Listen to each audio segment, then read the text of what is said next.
So let's talk about the throne room conversation between the two of you before you get sent off and you have to tell him what his place is. Yeah. Can you talk a little bit about filming that and sort of how that sort of sets up the season for you both?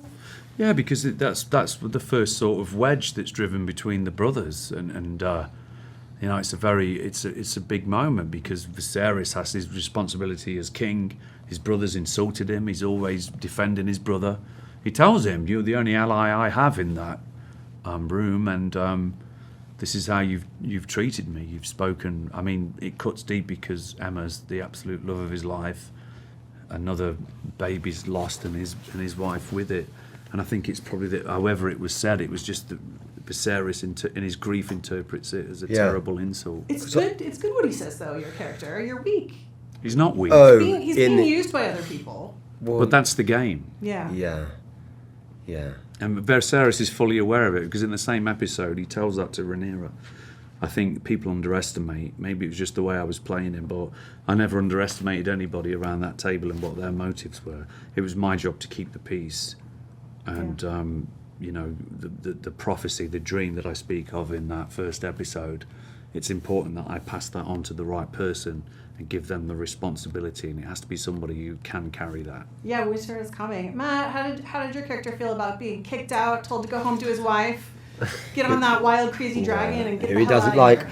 The thing is about that whole episode is that, as in the bit in the pub where he makes the speech, again, like when I see, they cut away from it, but actually when you see it, when he plays it, it's not, I don't think he's doing it like taking the piss. I think he's saying it like with a degree of sincerity, the air for a day. Yeah, mate. I suppose the point is he said it. And then he goes back. And then I think he's just really frustrated at his brother. And he wants to shake him and go, wake up. I love you more than everyone else. I love you more than everyone else. It's just, you know, misplaced love, I think, is what it's all about. Have both of you sort of thought a little bit, we know Targaryens interbreed with their family members. That's something that has been established in this world. Have you thought about how that impacts your characters mentally? Yeah, I would just become a bit more deformed as time goes on. Well, that would be physically, right? So, I don't know, just because... Yeah, interbreeding creates madness. Is that right? Is that what you mean? Yeah. Yeah. Well, we were already mad, yeah. I mean, that's yeah. It's after the reign of the... Is it, really? Is that what happens when you interbreed? What, that you get madder and madder? madder? Get madder and madder. It's not good to mix things up. I'd say so. So both of your characters have interests in younger women. You, your niece, very Richard III there, and you and your daughter's best friend. Can you guys talk a little bit about what we're going to kind of see with those relationships? Yeah, I don't think he has an interest in young women. You'll see that as the show goes on. He doesn't have an interest in young women at all. He was happily married and in love, you know. But I think he finds companionship at that time when he's going through grief. That when Alicent comes to his chambers, she shares her experience of grief.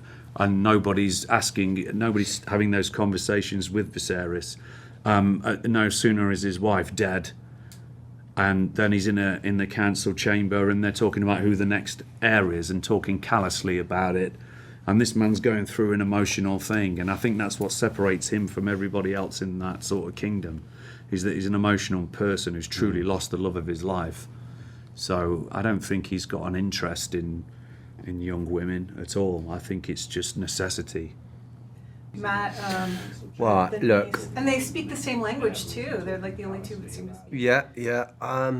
Gosh, I don't know. It's a very complicated situation, that, isn't it? But I think a lot of it is about sort of trying to get a reaction from his brother in the early instances, and it's about trying to wind his brother up and annoy his brother and go, well, if you know, it's as you see as the series goes on, it's not as black and white as just, as Paddy says, having an interest in sort of your young niece. It's much more complex than that, really. As the Targaryens are, you know. It's a strange, complex family. They are.